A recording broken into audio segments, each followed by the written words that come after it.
Oleh kerana tidak ada peluang untuk berucap pada hari ini, saya akan mencelah sebanyak yang mungkin.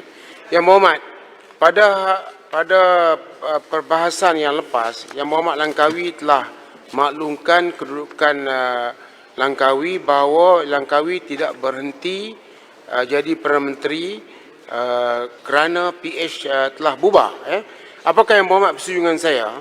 Pada 23 hari bulan 2020, 11 pagi hingga 3 petang, Bersatu telah buat mesyuarat dan telah membuat keputusan bahawa Bersatu akan keluar daripada PH kerana bahayanya DAP dan juga mereka juga tidak mahu Port Dickson. Pada pukul 4 petang,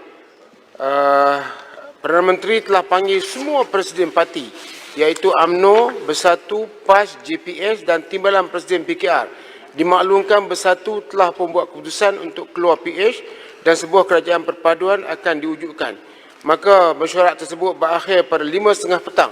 Masa itu Perdana Menteri mendapat sokongan 131 majoriti. Maka pukul 6 petang, 55 orang presiden termasuk Timbalan Presiden PKR, mereka telah berjumpa dengan Duli Yang Maha Mulia Seri Paduka Yang Baginda Yang di-Pertuan Agong. Benda yang sama telah dibincangkan dan Agong telah bertanya tiap-tiap parti bahawa mereka bersetuju untuk menubuh sebuah kerajaan menyokong Langkawi sebagai Perdana Menteri dengan sokongan sebanyak 131 undi. Sebelah malam itu, kami yang tidak tahu apa pun yang berlaku telah dijemput untuk pergi Sheraton, makan di Sheraton. Tetapi tidak ada apa-apa ucapan, apa-apa perancangan. Kami hanya hadir makan, tetapi banyak orang yang tidak tahu apa yang berlaku, mereka berkata langkah Sheraton. Langkah apa? Kami tak tahu pun. Kami hanya disuruh hadir makan. Dan kami bertanya, apakah makan ini siapa yang anjur? Juga tak tahu. Yang paling penting masa itu saya belum pengusi. Langkah makan. Backbencher lagi. Hanya makan. Makan. Dan terus kami makan. Besoknya pada 24 hari bulan 8 pagi, Timbalan Presiden PKR dan juga Presiden Bersatu berjumpa dengan Langkawi. Muka Langkawi berubah dan mukanya tidak seperti semalam. Dan dia rupanya Langkawi telah menghantar surat untuk berhenti dari jadi Perdana Menteri. Dan dilewat tengah hari. Dan selepas itu berlaku oleh waktu petang di mana ucapan Duli Yang Maha Mulia Seri Paduka Yang di-Pertuan Agong menyebutkan bahawa dia telah memujuk Perdana Menteri supaya tidak berhenti, tetapi Perdana Menteri telah berhenti. Kita heran Langkawi menerima lantikan sebagai interim Prime Minister walaupun tidak ada dalam perlembagaan berbuat demikian. Jadi bermakna Langkawi masih berminat untuk jadi Perdana Menteri. Tapi bila Perdana Menteri berhenti jadi Perdana Menteri, Bersatu masih bersama dengan PH. Masa kerajaan PH tu, Perdana Menteri berhenti, masa kerajaan PH tidak ada masalah. Tapi bila Bersatu dapati Perdana Menteri telah berhenti, Bersatu cepat-cepat isytihar keluar daripada PH kerana tidak boleh PH meneruskan pemerintahan mereka dalam keadaan bahawa mereka tidak mendapat sokongan. Maka berlakulah peristiwa selanjutnya, ahli parlimen telah dipanggil ke istana pada hari Selasa dan hari Rabu dan kita dapati bahawa Langkawi tidak mendapat sokongan majoriti, Port Dickson pun tak dapat sokongan majoriti dan ahli-ahli parlimen telah membuat keputusan yang kedua memberi sokongan kepada Tan Sri Muhyiddin pada hari Jumaat dan Tan Sri Muhyiddin telah mengangkat sumpah pada hari Ahad. Ini menunjukkan bahawa Tan Sri Muhyiddin Paguh adalah penyelamat, bukan pengkhianat. Sebab dia mengambil alih jawatan tersebut bila Langkawi tidak mendapat sokongan. Dah dapat GLC, ke belum?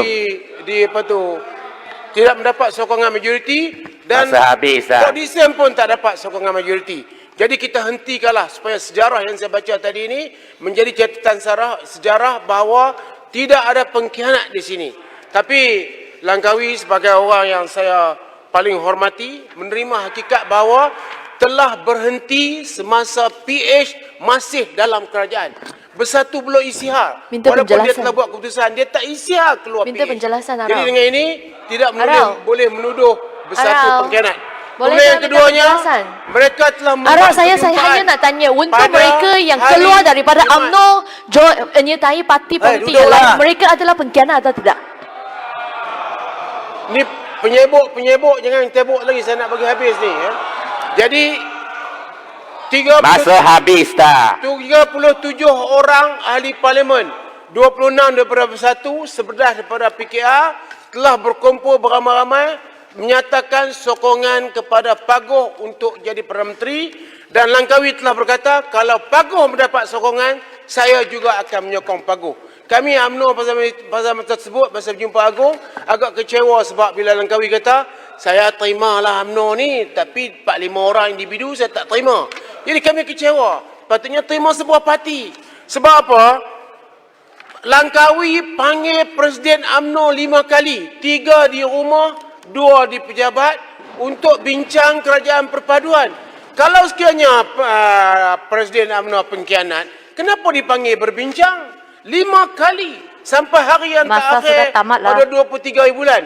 Ini menunjukkan bahawa tidak boleh menuduh kumpulan daripada satu pengkhianat, kerana 37 orang yang menyokong Paguh itu termasuk 5 orang yang hadir di sini menyokong Paguh untuk menjadi Perdana Menteri.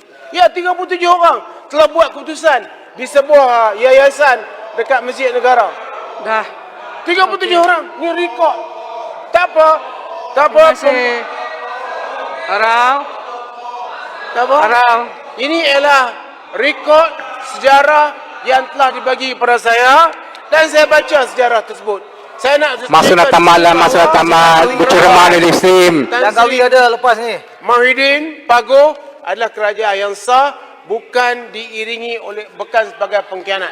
Dia sebagai penyelamat kepada masalah yang negara hadapi, dan akhirnya DLC sudah dia dapat telah lah. dapat menangani masalah pandemik COVID-19, dalam masa yang sama dapat menangani masalah ekonomi yang Okeylah, duduklah. yang Habis mana masa dah. kerajaan yang diterajui bersama oleh DAP gagal untuk Bazil menangani masa lah, Rau. negara. Terima kasih.